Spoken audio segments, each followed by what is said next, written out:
নন্দলাল তো একদা একটা করিল ভীষণ পণ, স্বদেশের তরে যা করেই হোক রাখিবে সে জীবন। সকলে বলিল, আহা, করো কি নন্দলাল? নন্দ বলিল, বসিয়া বসিয়া রহিব কি চিরকাল? আমি না করিলে কে করিবে আর উদ্ধার এই দেশ? তখন সকলে বলিল, বাহ বাহ বাহ বাহ বাহ বাহ, বেশ। নন্দর ভাই কলেরায় মরে, দেখিবে তাহারে কেবা। সকলে বলিল, যাও না নন্দ, করো না ভাইয়ের সেবা।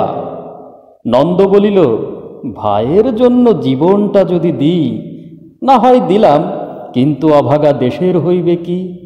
বাঁচাটা আমার অতি দরকার, ভেবে দেখি চারিদিক। তখন সকলে বলিল, হ্যাঁ হ্যাঁ হ্যাঁ, তা বটে ঠিক। নন্দ একদা হঠাৎ একটা কাগজ করিল বাহির, গালি দিয়া সব গদ্যে পদ্যে বিদ্যা করিল জাহির। পড়িল ধন্য দেশের জন্য নন্দ খাটিয়া খুন, যত লেখে তার দ্বিগুণ ঘুমায়, খায় তার 10 গুণ। খাইতে ধরিল লুচি ও ছোকা ও সন্দেশ থাল থাল। সকলে বলিল, বাবা বাবা নন্দলাল।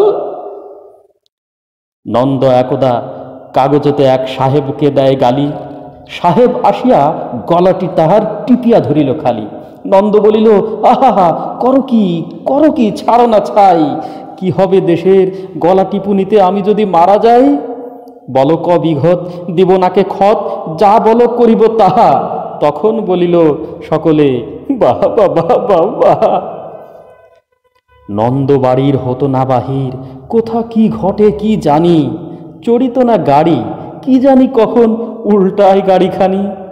নৌকা ভীষণ ডুবিছে ভীষণ, রেলে কলিশন হয়।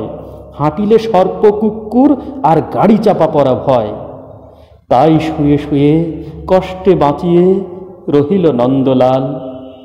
সকলে বলিল, ভেলা রে নন্দ, বেঁচে থাক চিরকাল।